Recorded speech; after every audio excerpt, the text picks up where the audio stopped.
Hello everyone. Today in this video I am going to tell you about the nucleic acid. So let's start. So it was discovered by the Friedrich Mischer, if I am pronouncing it right. Okay. So आप इसको एक बार check कर लेना इसका सही pronunciation क्या है. तो it was discovered by Friedrich Miescher in 1868. Okay, मैंने यहाँ पे इसको थोड़ा करेक्ट किया है नेट से देख के, मुझसे गलत हो गया था तो मैंने इसको ठीक किया है. And let's come to its definition. Nucleic acids are the polymer of nucleotides and these are macromolecules. Okay, nucleic acid क्या होते हैं? These are the polymers of nucleotide. Chain जैसी बनी होती है. किसकी बनी होती है? न्यूक्लियोटाइड्स की बनी होती है.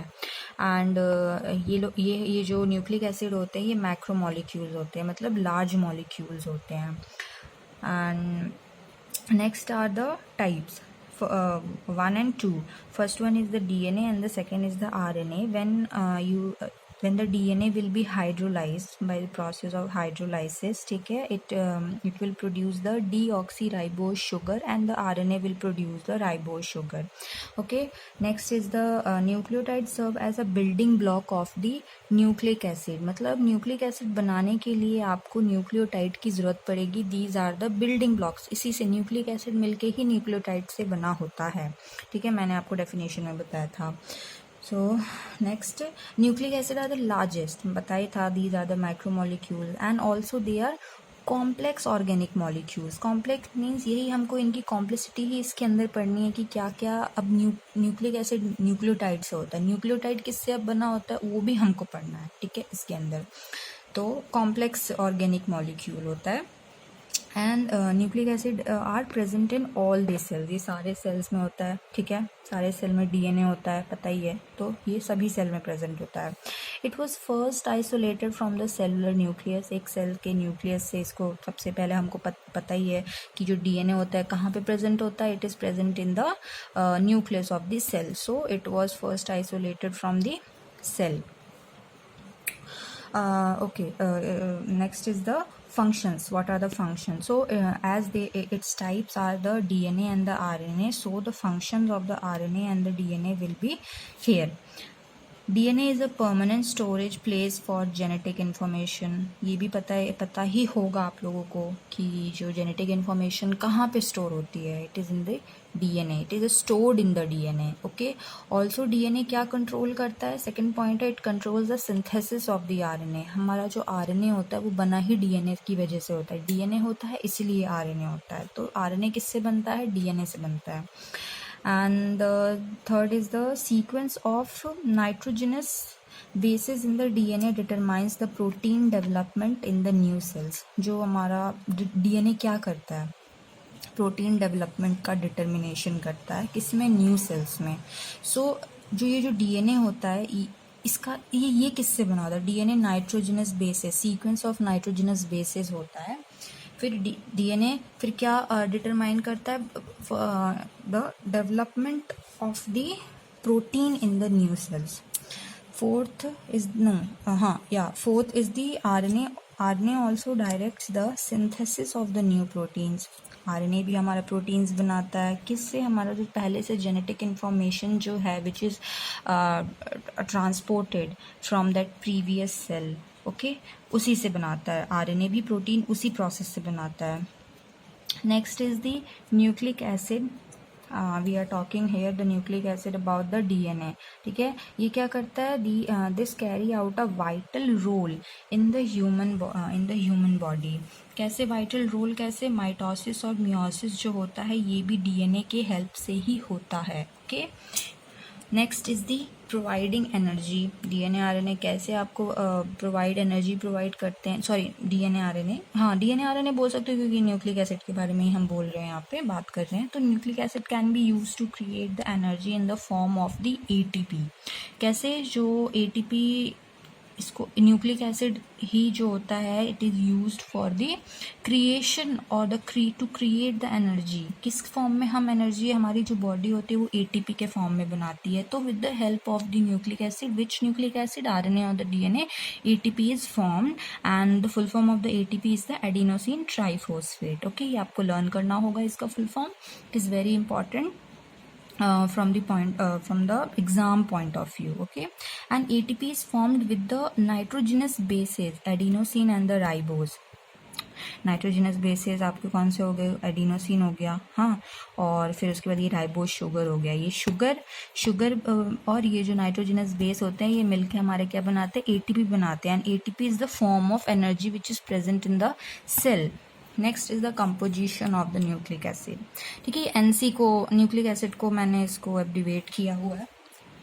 ठीक है, यहाँ पे सॉरी एब्रीवेट नहीं किया, इसको शॉर्ट फॉर्म में लिखा हुआ है। आप इसको एब्रीवेट कर सकते हो कैसे, nucleic acid. Nucleic acids are the substances, here सब लिखा हुआ है मैंने यहाँ पे, ये भी सब्सटेंसेस है, इसका मैंने छोटे में करके लिखा हुआ है। Substances with the high molecular weight ranging from इतना। ठीक है, ये आपका रेंज होता है कि इनकी क्या वेट, न्यूक्लिक एसिड की क्या, डीएनए और आरएनए की क्या वेट रेंज होती है। ठीक है, ये है made up of the carbon, hydrogen, oxygen, nitrogen and phosphorus. These atoms, इनके ये जो एटम्स होते हैं ना, ये प्रेजेंट होते हैं हमारे किसमें, न्यूक्लिक एसिड में। और इसमें जो नाइट्रोजन का कितना परसेंटेज होता है, 15% to 16% तक, अबाउट इतना ही होता है नाइट्रोजन प्रेजेंट होता है। एंड फॉस्फोरस जो प्रेजेंट होता है वो 9 to 10% होता है। तो इसके हम देखो यहाँ पे एक चार्ट बना के देख लेते हैं कि कैसे आपको लर्न करने में थोड़ा इजी होगा। सो न्यूक्लिक एसिड, ठीक है, इसका जो जैसे हमने की बात पहले ही मैंने बताया था कि ये पॉलीमर होता है। किसका पॉलीमर होता है, न्यूक्लियोटाइड का। न्यूक्लियोटाइड का क्या टाइप्स है, न्यूक्लियोटाइड में है ये आपके फॉस्फोरस एसिड। न्यूक्लियोटाइड किससे मिलके बना होता है, phosphoric acid and the nucleic acid. Okay, तो जो ये फॉस्फोरिक एसिड जो होता है इसको आप फॉस्फेट ग्रुप भी ले सकते हो। ठीक है, फॉस्फेट आयन, फॉस्फेट ग्रुप। फिर आता है न्यूक्लियोसाइड। अब न्यूक्लियोसाइड किससे मिल के बना होता है, मतलब किससे बना होता है ये जो हमारे डीऑक्सी राइबोज शुगर होता है और द राइबोज शुगर, ये तो होता ही है, शुगर होते हैं। ठीक है, जो कि 5 कार्बन होते हैं, इसमें ये 5 कार्बन शुगर होता है। आप इसको पेंटोज शुगर भी बोल सकते हो। And these are the monosaccharide. Okay, in nature they are monosaccharide, these sugars. Okay, we are not talking about the heterocyclic nitrogenous containing compound. ये जो हम अभी इन लोगों के बारे में बात नहीं कर रहे हैं, हम ये सब इसके बारे में बात कर रहे हैं। तो ये अभी बस ये मोनोसेक्राइड होता है, ये लर्न करना है आपको। लेट्स कम टू दिस, ये दोनों को मिलाकर ही हमारा न्यूक्लियोसाइड बना होता है। ठीक है, आप इनको क्या बोल सकते हो, नाइट्रोजिनस बेसिस बोलते हैं। और these are the heterogeneous, okay sorry heterocyclic होते हैं नेचर में। ठीक है, एंड नाइट्रोजिनस बेसिस बोलते हैं इनको। 2 टाइप्स के होते हैं nitrogenous basis, purine and the pyrimidine basis. In purine the guanine and adenine comes, and in pyrimidine basis cytosine and uracil और थाइमिन। देखो क्या होता है ना, आरएनए में क्या होता है कि डीएनए की पहले बात करते हैं। डीएनए में क्या होता है, ये प्रेजेंट होता है purine in the form place of purine. ठीक है, और pyrimidine में ये साइटोसिन एंड ये थाइमिन प्रेजेंट होता है। बट आप जब आरएनए की बात करोगे तो ये तो प्रेजेंट होता ही होता है। वहाँ पे क्या होता है कि thymine is replaced by the uracil. वहाँ आपका थाइमिन नहीं प्रेजेंट होगा, वहाँ आपका यूरेसिल प्रेजेंट होगा। ओके, pyrimidine बेसिस के लिए। नेक्स्ट पेज पे मैंने आपको सबके स्ट्रक्चर्स बना के दिखाए हुए हैं, आप इसको चाहे तो स्क्रीनशॉट ले सकते हो। ठीक है, देखो, हाँ, ये जो है ये फॉस्फोरिक एसिड है, इसको आप आयन में कन्वर्ट करोगे तो यहाँ से ये एच सबको हटा दोगे तो ये आयन में कन्वर्ट हो जाएगा, फॉस्फेट आयन हो गया। यहाँ पे ये राइबोज शुगर है, डीऑक्सी राइबोज शुगर है। यहाँ देखो ये 5 कार्बन है ना, ये 5 कार्बन शुगर है जिसको आप पेंटोज शुगर भी बोलते हो। ठीक है, ये डीएनए में प्रेजेंट होगा, ये आरएनए में प्रेजेंट होगा। Next come to this purine and pyrimidine bases which are the nitrogenous bases. ये क्या होता है, ये डबल रिंग होते हैं। जो आपका प्यूरीन बेसिस जो होते हैं ये डबल रिंग होते हैं, और ये इसमें नाइट्रोजन प्रेजेंट होते हैं, इसलिए हम नाइट्रोजिनस बेसिस बोलते हैं इनको। डबल रिंग है, adenine and guanine. Okay. This one is the uracil, and these are the first one is the uracil, then cytosine and the thymine. ठीक है, मैंने बताया था ये डीएनए, ये पूरी चीज़ डीएनए में होगी, ये प्यूरीन की जगह पे होगा, ये पिरिमिडीन की जगह पे होगा, एंड फिर क्या होगा जब आरएनए में आरएनए की बात करेंगे तो ये होगा एंड ये होगा. ठीक है, ये वाला चीज़ वहाँ नहीं होता है, आरएनए में नहीं होता है. देखो जब हम इसके स्ट्रक्चर की बात करते हैं ना, डीएनए और आरएनए की स्ट्रक्चर की बात करते हैं, तब हम वहाँ पे बॉन्ड्स पे भी पढ़ते हैं कि कौन से बॉन्ड वहाँ पे प्रेजेंट होते हैं.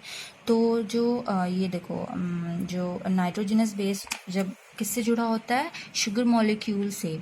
When the nitrogenous bases molecule is joined to the sugar molecule, then they are joined with the help of the glycosidic bond and forms a structure called the nucleoside. तब ठीक है, ये दोनों, ये जो दो होते हैं sugar base and the nitrogenous base जो होते हैं, ये जब जो सॉरी शुगर बेस नहीं, शुगर मॉलिक्यूल जो होता है और नाइट्रोजनस बेस, चाहे ये हो, ये एक बार में एक ही प्रेजेंट होता है. ठीक है, या तो ये इससे जुड़ा हो, नहीं तो ये इससे जुड़ा हो, मतलब बारी बारी से जुड़ते हैं, प्रेजेंट दोनों ही होते हैं. ठीक है, पिरिमिडीन एंड प्यूरिन दोनों ही प्रेजेंट होते हैं, बट बारी बारी से होते हैं. तो इनके ये जब ये इससे जुड़े हुए होते हैं तो क्या होता है, मतलब कौन से bond with the help of bond वहाँ पे हो रहा होता है, वहाँ पे ग्लाइकोसिडिक बॉन्ड फॉर्म होता है. ठीक है, एंड देन हम तब जाके ये दोनों जुड़ने से ही न्यूक्लियोसाइड बनता है.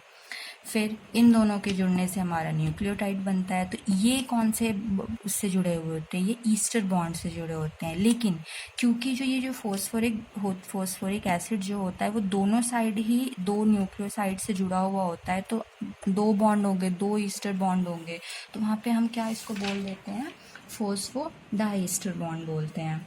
ठीक है, नेक्स्ट आपको जो मैं वीडियो प्रोवाइड करूँगी उसमें मैं आपको Watson and Crick model of DNA मैं एक्सप्लेन करूँगी. It will be explain in that video. Okay, till then stay safe and take care of yourself guys in this corona COVID-19 situation. Okay, till then, bye bye, and please if you like this video then please subscribe to our channel and like the video if you liked it. Okay, thank you so much.